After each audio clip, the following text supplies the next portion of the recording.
Nous allons parler avec notre invité international du Libéria. Le référendum constitutionnel, George Weah est-il tenté par un troisième mandat? On sera également du côté du Ghana pour évoquer la présidentielle, scrutin calme et les résultats disputés entre les deux principaux challengers. Et puis la France, le procès des écoutes, 4 ans de prison, dont 2 avec sursis requis contre l'ancien président Nicolas Sarkozy. On évoque tous ces sujets avec notre invité du jour, Maître Eric Emmanuel Sosa. Bonsoir, Maître. Bonsoir, Samuel Nioui. On commence avec le Libéria. Donc, les Libériens étaient aux urnes mardi pour un référendum du oui ou non contre une nouvelle constitution proposée par le président George Weah, dont les opposants craignent qu'il profite de ce référendum pour s'éterniser au pouvoir, comme c'est le cas dans la sous-région. Je pense sincèrement que garder quelqu'un au pouvoir pendant une longue période n'est pas la chose à faire, a-t-il dit lui-même lors de meeting la semaine dernière. Maître Sosa, on connaît désormais la chanson sur le continent, et quand un dirigeant souhaite toucher à la Constitution, on peut déjà aisément imaginer ce qu'il a derrière la tête. Non. Une constitution, c'est vrai que c'est un texte sacré, ce sont des hommes qui l'écrivent, et à un moment donné, dans nos jeunes histoires, le Libéria aussi est un pays, le Libéria est indépendant depuis plus longtemps. Mais le Libéria a vécu cette dernière décennie une histoire politique qui peut porter ses dirigeants actuels à supposer qu'il y a dans le composé de sa constitution quelques failles qu'il serait nécessaire pour le salut national de rectifier ou de combler. C'est-à-dire que le changement de constitution en lui-même n'est pas le problème. C'est l'intention que l'on a en le changeant qui est le problème. Si on veut changer une constitution pour l'améliorer, c'est une démarche salutaire. Si on veut changer la Constitution pour en tirer des profits et des avantages personnels, alors il y a problème. Et c'est là-dessus que je dis, attention, un chef d'État qui veut changer une Constitution ne doit pas nécessairement être accusé d'avoir de mauvaises intentions. Parce que, je n'ai pas lu l'intégralité du texte du projet de réforme de la Constitution pour vous dire s'il y a une plus-value réelle à faire la réforme. Je ne le sais pas. Mais je fais confiance aussi à la clairvoyance des Libériens pour dire si ce test est à leur désavantage, non, nous ne le voterons pas parce que nous sommes très satisfaits de celle que nous avons déjà et que l'offre que vous nous faites ne nous paraît pas porteuse de bénéfices spécifiques pour que nous l'acceptions. Maintenant, il faut bien se poser la question. George Weah n'a pas encore fini son premier mandat. Oui.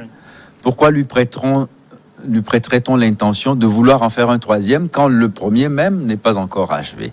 Et déjà au niveau du premier, il a tellement de difficultés, il est si décrié par sa population que je ne pense pas que s'il faisait cela avec des intentions malhonnêtes et qui passait par la force, ce soit bénéfique pour lui. On a vu des cas de résignation dans beaucoup de pays alentours. Suivez mon regard, où on a fait des réformes constitutionnelles pour sauter le verrou de l'âge, lorsqu'il y en avait, pour créer les conditions de faire un troisième mandat. Et puis finalement, on l'a eu alentour du Libéria. Donc, après tout, pourquoi pas? C'est devenu le coronavirus politicien. C'est-à-dire que chacun l'attrape. On n'observe pas la distanciation constitutionnelle nécessaire. Et c'est pour ça que la critique est déjà portée contre le projet.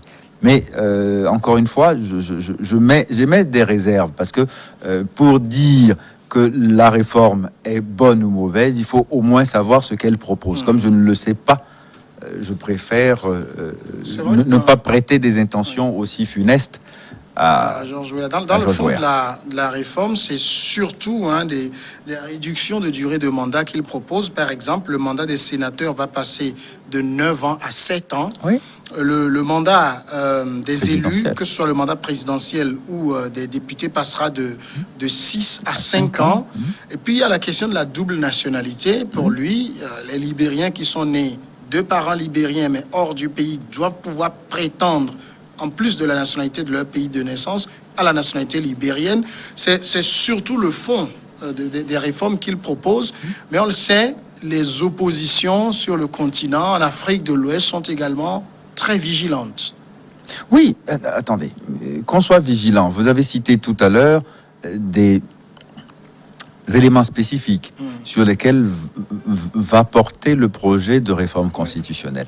Dans tout ça, je ne vois rien qui soit au désavantage des Libériens dans ce projet. Hein. Je ne vois pas non plus une tentative de détournement de la Constitution pour durer au pouvoir de la part de M. Weah. Non, au contraire, il essaye de faire en sorte que les mandats soient plus proportionnés au temps où on peut exercer des responsabilités de façon convenable. Bon. Mais cela dit, c'est vrai que nous autres en Afrique de l'Ouest, c'est chez nous que la maladie est la plus virulente. Nous devons essayer d'avoir une espèce de vigilance permanente pour pouvoir dire non. Mais malheureusement, je dis bien, c'est le cadre légal communautaire qui est totalement à revoir. Parce que s'il y avait une constitution de la CEDEAO, d'accord, parce qu'en fait, la CEDEAO, on a l'impression que c'est devenu finalement un machin où, bon, même au niveau de la libre circulation des citoyens, bon, on sait pas, les tests sont beaucoup plus beaux que ce qu'on vit tous les jours. Essayez de traverser la frontière avec le Ghana, simplement. Oui, simplement, à Kodjoviakopé ici. Vous verrez. Ça va vous décourager. Et parfois, quand vous êtes porteur d'un passeport même, vous avez plus de tracasseries encore que quand vous n'en avez pas. D'accord ? Bon. Du coup, les gens ne prennent plus du tout de passeport et avec 500 francs, ils traversent la frontière plus facilement. Donc, vous voyez, c'est tout ça là ensemble qu'il faut que l'on revoie parce que la libre circulation des personnes et des biens, c'est loin d'être une réalité. Alors maintenant, s'il y a une charte de la CEDEAO qui définit le cadre, un cadre idéal dans lequel devraient s'inscrire les constitutions de la CEDEAO, en faisant elle-même la police de toutes les petites délinquances qu'on pourrait être tenté de faire à la Constitution, en plaidant la souveraineté, on y gagnerait beaucoup plus. Il faut en faire un instrument énergique qui est en même temps une vocation politique assumée et qui travaille à faciliter justement le destin communautaire, d'accord, qu'il s'est assigné. Mais malheureusement, non, on a l'impression que à chaque fois, là, quand on est dans l'espace CEDEAO, il se passe les pires bizarreries. Mais on prendra quand même Georges Weah au mot. Hein, d'ici, je ne sais pas moi, s'il obtiendra son second mandat, il sera scruté comme du lait sur du feu. Bof. Non, scruté comme du lait sur du feu. On l'a fait à Alpha Condé, il s'est passé quoi? On l'a fait à Ouattara, il s'est passé quoi? Qu'est-ce qu'on n'a pas dit à propos de Alassane Ouattara? Il a son troisième mandat. Oui. Qu'est-ce qu'on n'a pas dit? Tout le monde a crié. On a poussé tous les cris d'orfraie. À l'international, Guillaume Soro, beaucoup de gens, même le président Bédier. Mais qu'est-ce qui s'est passé? Il a son troisième mandat. Donc, Alpha Condé, qu'est-ce qu'on n'a pas dit? Mais il a son troisième mandat quand même. Donc, bon, voyez-vous, Weah, on va hurler aussi, mais si c'est ça son intention, et s'il se donne les moyens, il l'aura. Donc, vous voyez, c'est pour ça que je dis, il faut qu'il y ait une entité supranationale qui dessine le cadre idéal pour que nous aussi, nous puissions nous inscrire dedans. Et aux États-Unis, tous les États qui composent l'Union ont leur constitution. Mais il y a la constitution des États-Unis qui est au-dessus et qui a modelé en fait le vivre en commun de telle sorte que aucun État ne puisse par excès d'indépendance, justement, prendre des dispositions qui sont anticonstitutionnelles ou qui enfreignent la règle fédérale. Voilà. Donc, c'est ce genre de choses, à mon avis, qu'on devrait faire pour nous prémunir de ces troisièmes mandats malheureux et malencontreux. Sur le compte, en Afrique de l'Ouest, en tout cas, le Ghana maintenant. Le Ghana attendait depuis mardi, même ce mercredi, le Ghana attend toujours dans le calme les résultats de l'élection présidentielle au lendemain d'un vote qui a été salué comme un exemple à suivre en Afrique de l'Ouest, et même si plusieurs incidents ont été signalés, ce vote, les résultats sont âprement disputés entre les deux principaux challengers, le président sortant Nana Akufo-Addo, 76 ans, et son rival John Dramani Mahama, 62 ans. La commission électorale ghanéenne avait promis des résultats sous 24 heures. Finalement, elle n'a pas pu tenir sa promesse. Ça fait que on attend et les tensions montent.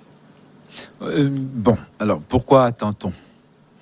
On attend de vérifier certaines choses. Il n'y a pas d'élection idéale, sans faille. Écoutez, à chaque fois, comparaison n'est pas raison, mais souvenez-vous, il y a 3 semaines, aux États-Unis même, combien de temps il a fallu attendre pour qu'on ait le résultat? Et on va reprocher au Ghana, nos cousins ghanéens à côté, d'avoir pas pu donner les résultats dans les délais qu'on a promis de le faire. Non, je suis sûr que c'est parce qu'il y a des raisons techniques qui ne permettent pas aujourd'hui de se prononcer définitivement, ou de proclamer les résultats de ces élections, que ça traîne. Mais que les gens s'impatientent et fassent de la surenchère, ça, c'est ce qu'on vit tous les jours. Les partisans de Trump l'ont fait, les partisans de Biden aussi l'ont fait pendant qu'on attendait. Mais c'est pas du tout l'apanage des pays mal organisés. Hein. C'est comme ça. Le Ghana a toujours une histoire électorale qui devrait forcer l'admiration et le respect dans la sous-région. Hein.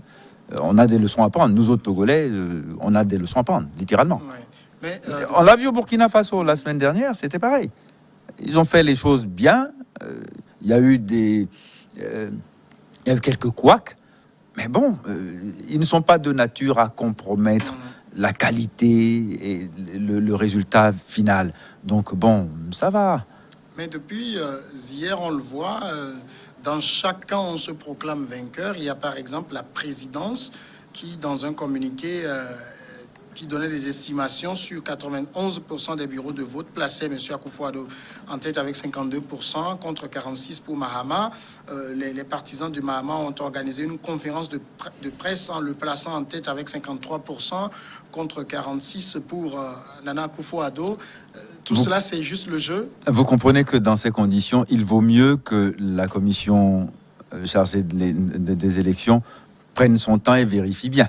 Parce que si déjà les deux camps se prononcent, il y a de bonnes raisons de bien vérifier les choses pour ne pas proclamer un résultat qui va susciter tollé et qui va être source de batailles judiciaires interminables et homériques. Donc je pense que vous savez, ça va finir par se calmer.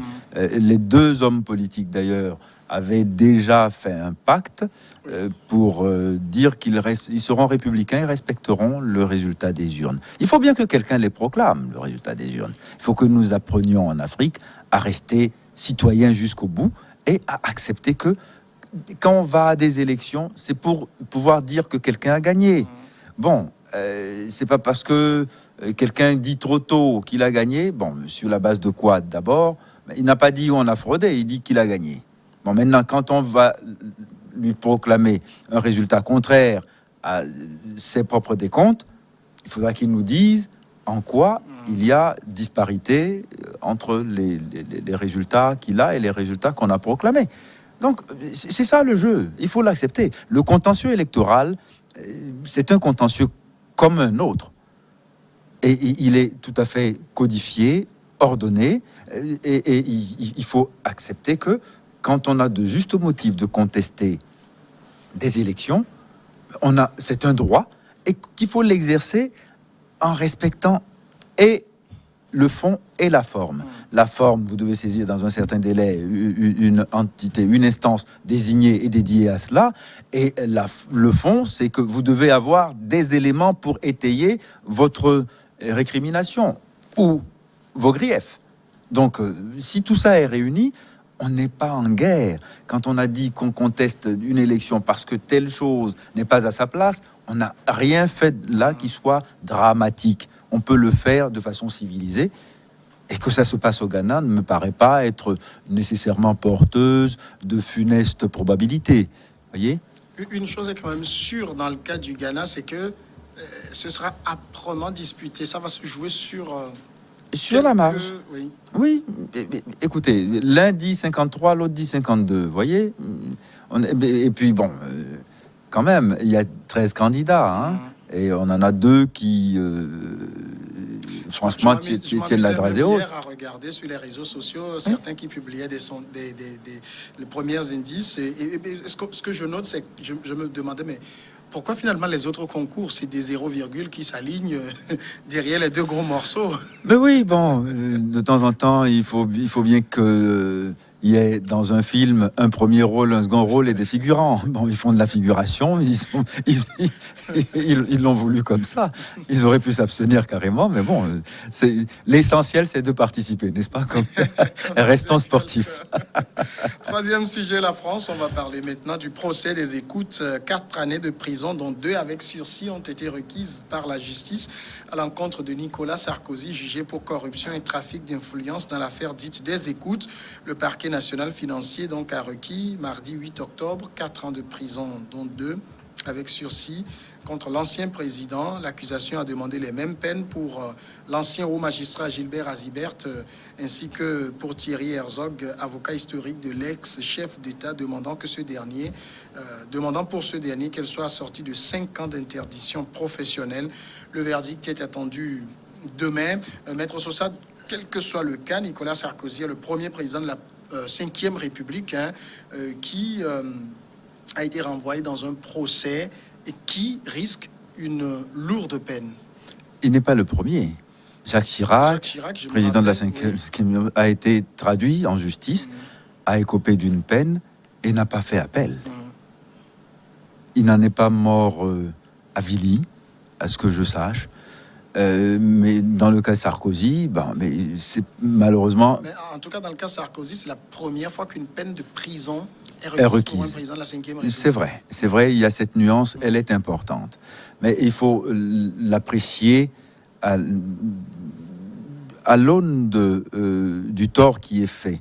Parce que, j'ai essayé de suivre le réquisitoire, et le réquisitoire est articulé de telle façon qu'il dénonce un comportement qui est courant, une délinquance qui est malheureusement assez répandue, mais qui, compte tenu de la personnalité très particulière des prévenus, atteint un niveau de dangerosité qu'on ne peut pas laisser passer. Un président de la République associé à un haut magistrat. Monsieur Azibert n'est pas un magistrat, un perdreau de la veille. C'est un très haut magistrat, c'est-à-dire être magistrat à la Cour de cassation. En France, c'est le haut du sommet et le haut de la crème fouettée. Au niveau de la qualification technique pour y arriver, de l'expérience qu'il faut pour être nommé aux fonctions qu'il avait au moment où les faits se sont produits. Si on tolère ce genre de comportement à ces niveaux-là, la République est en danger. Je pense que c'est pour cela que les réquisitions étaient aussi sévères. Bon, maintenant, la défense de M. Sarkozy, en laquelle j'ai parfaitement confiance, dit qu'elle a les moyens de démonter pied à pied l'intégralité des éléments sur lesquels l'accusation est fondée. Bon, pour l'instant, c'est un réquisitoire, et c'est le réquisitoire dont on parle. Aujourd'hui, c'est le tour de la défense. On verra qui des deux, entre l'accusation et la défense, va l'emporter sur ce coup-ci. Mais c'est vrai que le sujet est passionnant. Le dossier lui-même est passionnant parce qu'il est exceptionnel. On a écouté Nicolas Sarkozy qui par ailleurs est avocat, donc il connaît très bien les rouages de la justice. Et on a vu le ton qu'il a utilisé, on a retrouvé ce politique plein de verve qu'il est, qui essaye de dire je n'ai pas fait ça, on salit mon honneur et tout, mais quel coupable se dit, quel accusé se dit coupable? Oh, vous savez, il nous arrive beaucoup plus que vous ne pensez d'assister des gens qui ont plaidé coupables, d'assister des gens contre qui sont réunies des charges suffisantes, pas des faisceaux de présomption, des charges suffisantes et qu'on défend quand même. Non, il ne faut pas croire que quand on est à la barre, systématiquement, la meilleure des défenses, c'est la dénégation. Non, pas du tout. Quand vous vous inscrivez uniquement dans cette logique-là, forcément, à un moment donné, elle vous rattrape. Non, c'est droit dans le mur. Et ça se voit. Bon, mais je parle d'une défense articulée, qui n'est pas uniquement construite autour d'un a priori de protestation et de jouer les innocents lorsque tout porte à croire que les faits sont qualifiés. Tout porte à croire, mais moi j'exige mieux que la simple croyance. Il faut qu'il y ait quand même des éléments qui sont tels que le doute n'est pas permis. D'accord ? Quand on a ça, effectivement, bon, il faut peut-être faire profil bas et plaider autre chose. Mais quand on n'a pas ça, il faut cogner à fond sur l'accusation. Il faut y aller, mais je veux dire, sans retenue.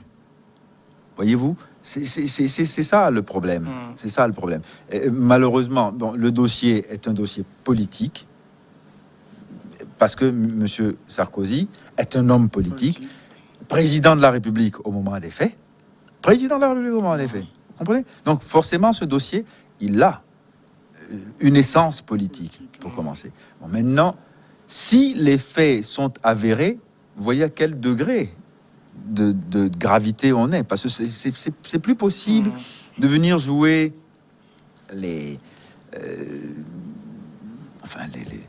comment dire ça ? Oui, les innocents les mains pleines. Parce que là, c'est un peu ça le cas. Ce serait grave si les faits sont avérés. Je dis encore avec beaucoup de réserve, parce que bon, quand il y a une affaire en justice, je me garde souvent d'avoir des avis définitifs. Quand bien même il y aurait des éléments, bon, M. Sarkozy a droit de les contester. Et s'il estime que ce qu'on lui impute ne peut pas être constitutif des délits qu'on a qualifiés, je crois totalement qu'il est dans son bon droit en les contestant.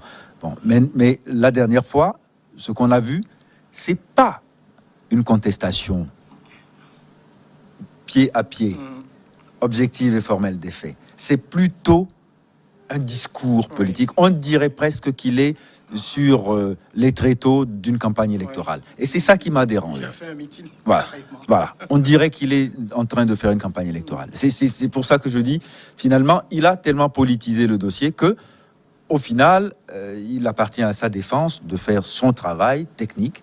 Lui, il a fait son job Sarkozy est avocat, c'est vrai, mais bon, on l'a pas beaucoup croisé dans les prétoires, hein. Quand il est avocat, mais c'est bon. Le nombre de dossiers qu'il a plaidé dans sa vie d'avocat est très peu insignifiant par rapport à l'homme politique qu'il a été.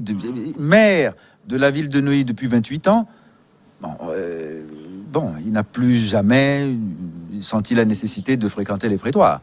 Donc, voilà. On sait quand même que la justice ne se risquerait pas à ouvrir un procès si ça reposait sur des peccadilles. C'est bien là le souci qu'il a, parce que il a tout fait pour éviter que cette affaire puisse connaître une épilogue judiciaire quelconque. Il a tout fait pour combattre ça, et pourtant c'est vraiment à son corps défendant qu'il est venu se défendre. Vous voyez, c'est ça aussi le dossier. On va lui trouver, j'allais dire, peut-être qu'il sera condamné. Le parquet a requis 4 ans de prison, dont 2 avec sursis. On va tenir compte de son statut. On a vu ce qu'il a été de son ancien Premier ministre, condamné, mais qui n'a pas fait de la prison. Éventuellement, tout ça peut jouer. Oui, bon, ça, on est dans l'aménagement de la peine.